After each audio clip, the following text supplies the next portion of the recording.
மாண்புமிகு தியோப்பில் அவர்களே, நம்மிடையே நிறைவேறிய நிகழ்ச்சிகளை முறைப்படுத்தி ஒரு வரலாறு எழுத பலர் முயன்றுள்ளனர்.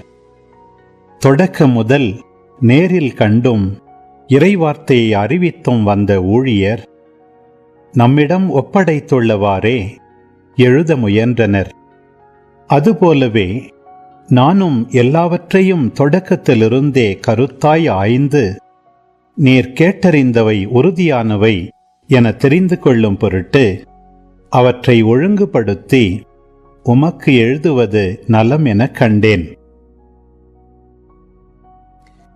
பின்பு இயேசு தூய ஆவியின் வல்லமையுடையவராய் கலிலேயாவுக்கு திரும்பி போனார்.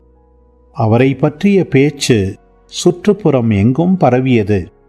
அவர் அவர்களுடைய தொழுகை கூடங்களில் கற்பித்து வந்தார். எல்லாரும் அவரை பற்றி பெருமையாக பேசினர். இயேசு தாம் வளர்ந்த ஊராகிய நாசரேத்துக்கு வந்தார். தமது வழக்கத்தின்படி ஓய்வு நாளில் தொழுகை கூடத்திற்கு சென்று வாசிக்க எழுந்தார். இறைவாக்கினர் எசாயாவின் சுருளேடு அவரிடம் கொடுக்கப்பட்டது. அவர் அதை பிரித்தபோது கண்ட பகுதியில் இவ்வாறு எழுதியிருந்தது: ஆண்டவருடைய ஆவி என்மேல் உள்ளது, ஏனெனில் அவர் எனக்கு அருள் பொழிவு செய்துள்ளார். ஏழைகளுக்கு நற்செய்தியை அறிவிக்கவும், சிறைப்பட்டோர் விடுதலை அடைவர், பார்வையற்றோர் பார்வை பெறுவர் என முழக்கமிடவும், ஒடுக்கப்பட்டோரை விடுதலை செய்து அனுப்பவும், ஆண்டவர் அருள் தரும் ஆண்டினை முழக்கமிட்டு அறிவிக்கவும் அவர் என்னை அனுப்பியுள்ளார்.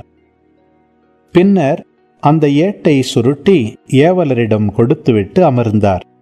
தொழுகை கூடத்தில் இருந்தவர்களின் கண்கள் அனைத்தும் அவரையே உற்று நோக்கி இருந்தன.